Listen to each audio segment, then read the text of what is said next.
¿Qué tal? Bienvenidos, soy Ana Cristina Olvera y esto es el Noticiero Científico y Cultural Iberoamericano, NSC. Mi nombre es Iván Carrillo y estamos transmitiendo en esta ocasión desde el Museo Morelense de Arte Contemporáneo Juan Soriano. Iván, este año un virus detuvo nuestra vida por completo y los científicos inmediatamente se dieron a la tarea de empezar a caracterizarlo.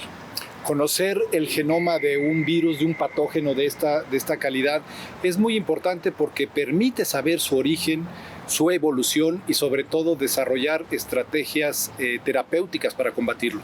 Vamos a ver la siguiente nota al respecto. Los virus en general y en este caso los coronavirus pertenecen a un grupo que denominamos virus de ARN. Los virus de ARN tienen una diferencia, bueno, tienen muchas, pero una importante con los organismos de ADN, y es que su tasa de mutación es mucho mayor. Estas mutaciones se van acumulando en cada uno de los genomas, de los miles y millones de virus que se van produciendo, y mediante la aplicación de técnicas de análisis evolutivo de secuencias, que es a lo que nosotros nos dedicamos, podemos reconstruir la historia evolutiva del organismo a partir de las secuencias de los diferentes virus, en este caso, que se van obteniendo en los distintos laboratorios del mundo. El genoma tiene varios niveles de información. Tiene un nivel de información básico que es transmitir las instrucciones a la progenie, con lo cual conocer el genoma del coronavirus, en este caso, ya nos da una idea muy clara de dónde son los puntos que podría tener débiles en su funcionamiento. La primera información que obtuvimos del genoma es que es un coronavirus, porque al principio, cuando tienes una infección de origen desconocido, no sabes quién la está produciendo, no sabes a quién te estás enfrentando.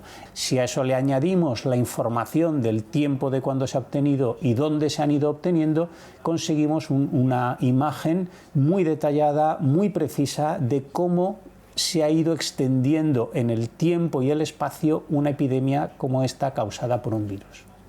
En cuanto a las medidas de prevención de las infecciones, las autoridades sanitarias de España y de prácticamente de todo el mundo coinciden en cuáles son las recomendaciones, y estas son unas recomendaciones que sirven tanto para el coronavirus como para otros muchos virus respiratorios. Siempre todas las medidas de prevención son más eficaces y más baratas que cualquier medida de sanación o de curación que podamos adoptar posteriormente. Las máquinas diseñadas para interactuar con el ser humano en tareas de acompañamiento y cuidado han cobrado sin duda un papel muy importante durante el confinamiento por la pandemia. Así es, Iván, son robots que reconocen las caras e incluso pueden tomar algunos otros signos vitales como la temperatura, el pulso, que han estado acompañando a los enfermos, recibiéndolos en los hospitales o incluso detectando si la gente no trae cubrebocas en los supermercados. Así es, y en Tailandia, Ninja ha cobrado un papel muy importante. Este es Ninja, un robot médico que luchará contra la pandemia del nuevo coronavirus en Tailandia. 4 hospitales ya recibieron el suyo y pronto otros 10 lo tendrán entre sus filas para detectar las personas afectadas de COVID-19, ocuparse de los pacientes y proteger al personal hospitalario. Existe la posibilidad de que se infecten por el virus, así que podrán permanecer fuera de la sala restringida y usar este robot para comunicarse. Los robots, cuyo costo de fabricación varía de unos $3,000 a poco más de $9,000, fueron concebidos para ayudar al cuidado de los pacientes víctimas de un accidente cerebrovascular, pero ante la pandemia fueron desviados de su misión inicial. Dotados de la tecnología 4G, pueden detectar la temperatura de un caso sospechoso, supervisar la evolución de los síntomas y permitir al personal hospitalario y los pacientes conectarse por videoconferencia. Muy pronto podrán además aportar la comida y los medicamentos a los pacientes y desinfectar las habitaciones de los enfermos. Aún es mucho lo que no sabemos y no entendemos acerca del universo, pero el gran avance logrado nos hace pensar que no es una tarea imposible, Iván. Así es, y recientemente el telescopio de Horizonte de Eventos nos brindó por primera vez la imagen de un agujero negro, una revolución científica sin duda. Sin duda, poco a poco se va desentrañando este gran misterio que ha sido a lo largo de la historia de la ciencia, los agujeros negros. Un descubrimiento que desafía los modelos conocidos sobre la evolución de las estrellas.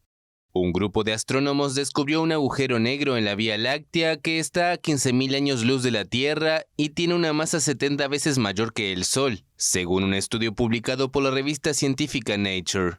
Los investigadores afirman que este agujero negro, nombrado LB1, es 2 veces más grande de lo que los científicos creían posible hasta ahora, por lo que, de acuerdo con los modelos actuales, no debería existir en nuestra galaxia.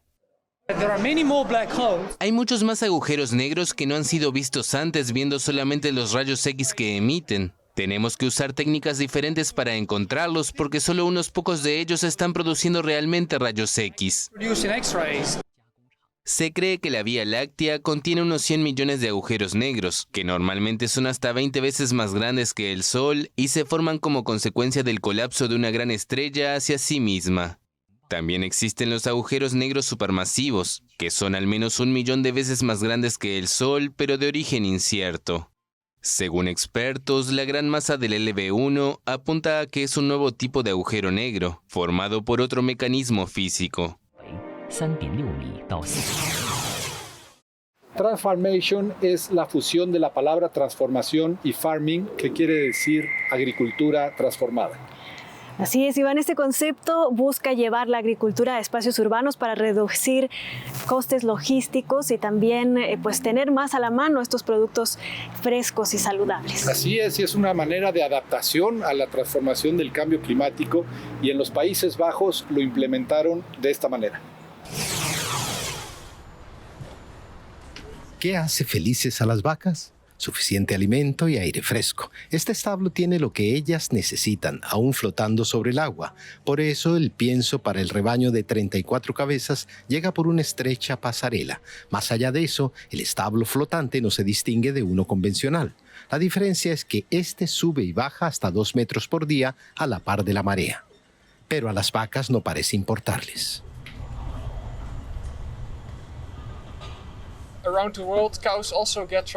Las vacas suelen ser transportadas en barco por todo el mundo, así que no creo que se mareen. Se las ve felices mientras tengan suficiente comida. Creo que aquí estarán contentas.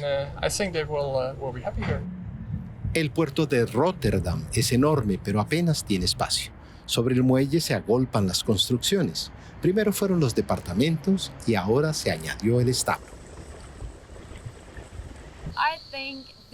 Esta granja ocupa una parte del puerto que está en transformación y con ella le devolvemos algo de la agricultura a las ciudades, lo que a su vez las torna más habitables. Pero a diferencia de un granero de campo tradicional, este cuenta con tecnología de punta. Las células solares flotantes le suministran electricidad, las vacas son ordeñadas por robots y su estiércol se recolecta de forma automática. Parte de eso fertilizará áreas verdes en el centro de Rotterdam. Se cierra el ciclo de desechos. Los residuos que se producen aquí son devueltos a la ciudad como un producto elaborado.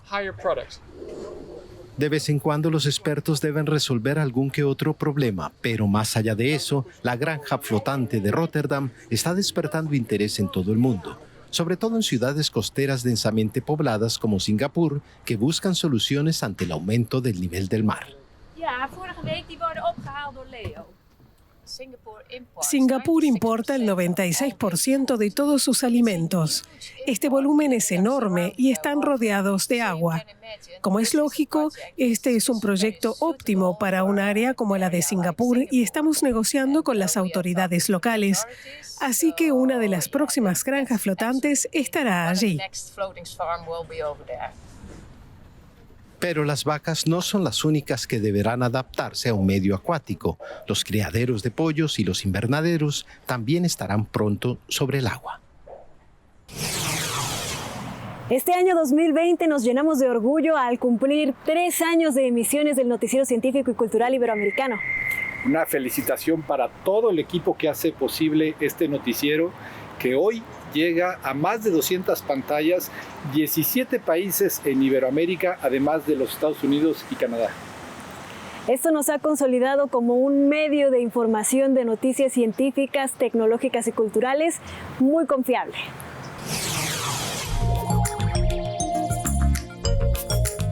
El noticiero científico y cultural iberoamericano llega a su tercer aniversario en medio de retos importantes y grandes satisfacciones que le han permitido una vida, si bien aún corta, sumamente activa en transformación y expansión constante. Un proyecto de colaboración, iniciativa de la Asociación de las Televisiones Educativas y Culturales Iberoamericanas, ATEI, que ha logrado unificar el esfuerzo de más de 200 medios desde que se anunció oficialmente su arranque en Medellín, Colombia, en agosto de 2017, ocupando un lugar necesario y urgente para la divulgación y alfabetización científica en Iberoamérica. 2.343 piezas informativas se han publicado desde entonces, gracias a un modelo de producción donde la cooperación es clave.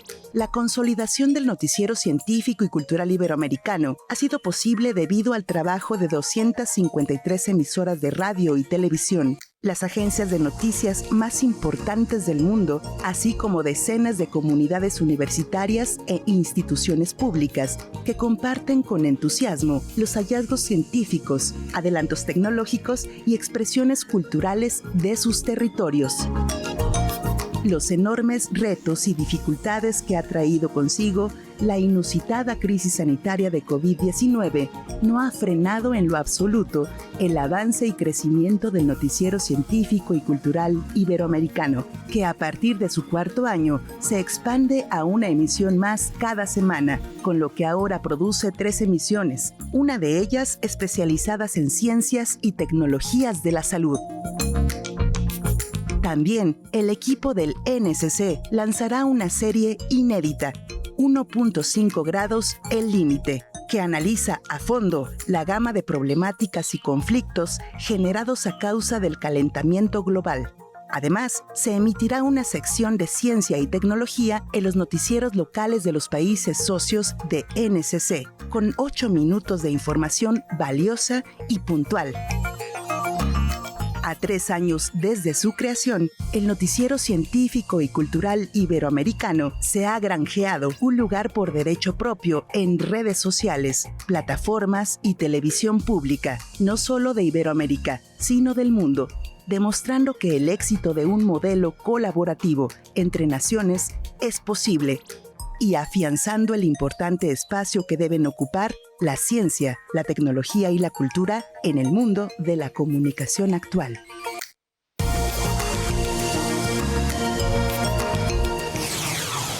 El tapir es un animal fascinante. Es el último de los grandes herbívoros que convivió con la megafauna del Pleistoceno tardío, una fauna que hoy, como sabemos, está extinta. Sin embargo, en nuestros días el tapir está en peligro de extinción. Es un herbívoro que está en peligro de extinción por la fragmentación de su hábitat y por la caza furtiva. Así es. Sin embargo, hoy esta noticia fue recibida con júbilo. Milagro de vida. Una cría de tapir, especie en peligro de extinción, nació en el zoológico de Managua en el marco de un proyecto que busca precisamente preservar la existencia de estos animales por la destrucción de su hábitat y la caza indiscriminada. El tapir de nombre Itzia, el cual en lengua maya significa princesa, nació sano, pesa 9,5 kilos, se amamanta unas 16 veces cada 24 horas y ya camina sin tambalearse. Y bueno, viene a llenar de alegría, ¿verdad? Porque es un parto más, ¿verdad? Que es un tapir más. Vamos sumando para cuando vayamos a hacer los traslados y las liberaciones en el Atlántico. Ahora están solicitando el apoyo del gobierno y el ejército de Nicaragua para que las especies regresen a su hábitat. Ya hicimos solicitudes a la vicepresidencia, hicimos solicitudes al ejército, porque tenemos que llevarlo en helicóptero. Estamos esperando, ojalá Dios quiera, pues vean ellos la importancia que es esto y nos apoyen, pues, porque solo así los podemos llevar. Según explica el director del zoológico, la reproducción del tapir es muy lenta, a comparación de la matanza que se da más rápido. Ya van en total 19 nacimientos de tapires desde que inició el proyecto del zoológico nicaragüense en 2004. En el noticiero científico y cultural iberoamericano también hemos hecho importantes alianzas, por ejemplo, con famosos edutubers, estos expertos que se encargan a través de YouTube de la alfabetización científica. Es el caso de Científicos sobre Ruedas Big Bang, un grupo de investigadores españoles que nos han traducido literalmente conceptos complicados para que el público en general los comprenda, como en este caso que nos hablan de las enfermedades zoonóticas, es decir, aquellas que pasan de los animales a los seres humanos. Así es, Iván, ellos son Big Bang Ciencia. Hola, soy Ricardo Moure, biólogo, doctor por la Universidad de Barcelona y divulgador con Big Bang Ciencia. Y quiero hablaros de una cuestión importantísima. ¿Sabíais que cuidar de la biodiversidad del planeta puede proteger nuestra salud? Pues sí, y os voy a poner el ejemplo del virus del Nilo Occidental, un virus africano que vive en las aves y que es transmitido por las picaduras de los mosquitos y que puede infectar a humanos produciendo una encefalitis bastante peligrosa. Este virus, como os decía, tiene a las aves como reservorio. ¿Y qué pasa? Que cuando tú tienes un ecosistema en el que viven muchas especies de aves, por ejemplo, imagínate que viven 200, pues solo una pequeña parte de las especies pueden infectarse y por tanto hay poquito virus del Nilo en el ambiente. Sin embargo, si entramos ahí los humanos, construimos, deforestamos y dañamos el ecosistema, muchas de esas especies de aves desaparecerán y las que puedan adaptarse mejor se expandirán y habrá muchos más individuos. Si justo esas especies que sobreviven y se expanden más son portadoras del virus del Nilo, habrá mucho virus del Nilo Occidental en ese ambiente y eso puede hacer que salte con facilidad a los humanos a través de las picaduras de mosquito. Y es algo que ha pasado en muchos lugares de Estados Unidos donde el virus llegó por el tráfico de especies protegidas desde África y está empezando a pasar en el sur de España, donde en algunas zonas de Sevilla ya ha habido brotes del virus del Nilo Occidental. Así que ya sabéis, cuidad de la biodiversidad, cuidad de las especies de aves, no permitáis que la biodiversidad baje, porque cuidar del medio ambiente también es cuidar de nuestra salud. Muchas gracias.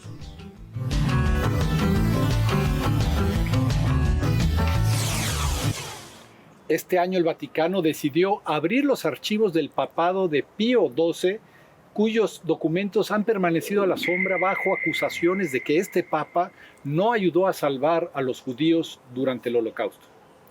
Así es, Iván, se trata de 2 millones de documentos que abarcan de los años de 1939 a 1958 y pues justamente por ese detalle que señalas, incluso se le llegó a etiquetar como el Papa de Hitler.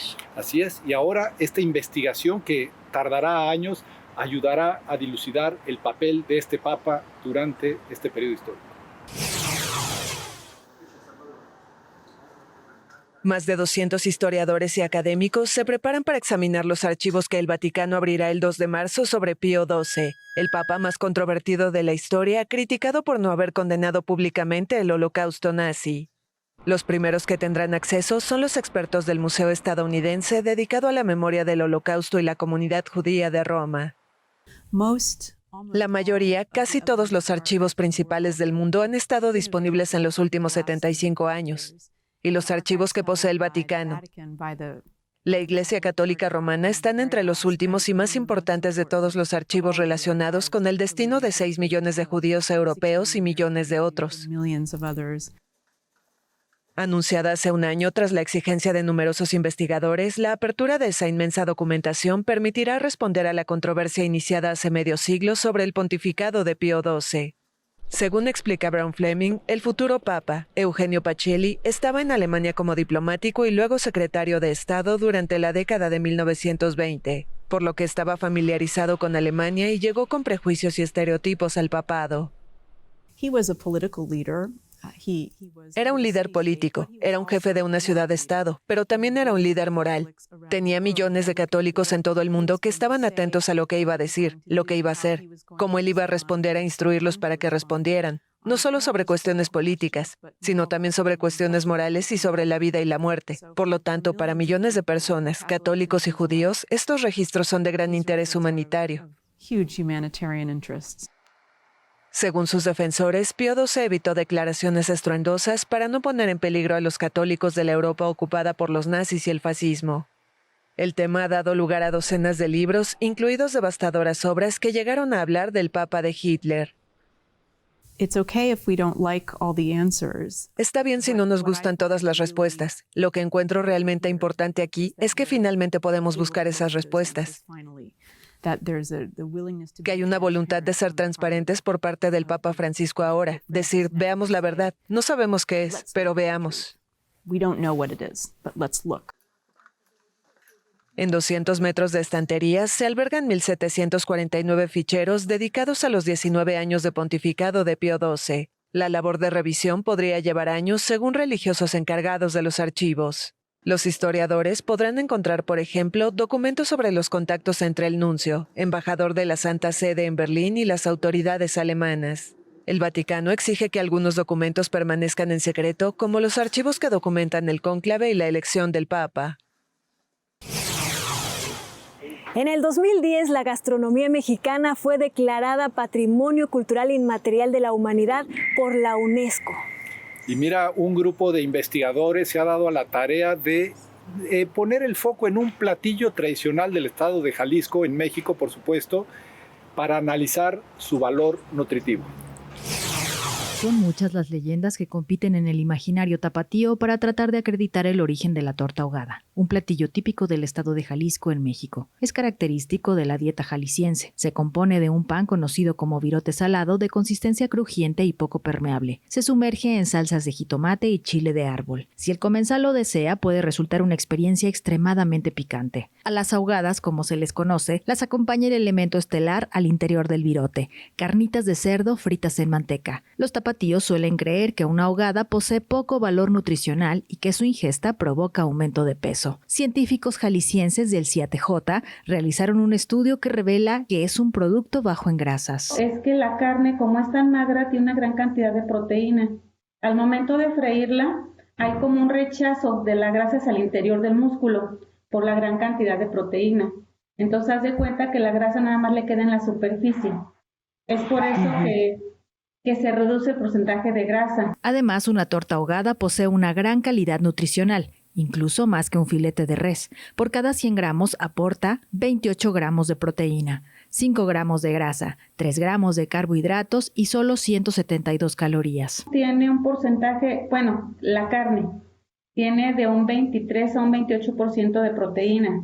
Es mucha, pensando en que un filete de res, que es de las proteínas más benéficas, por decirlo, tiene 18% de proteína.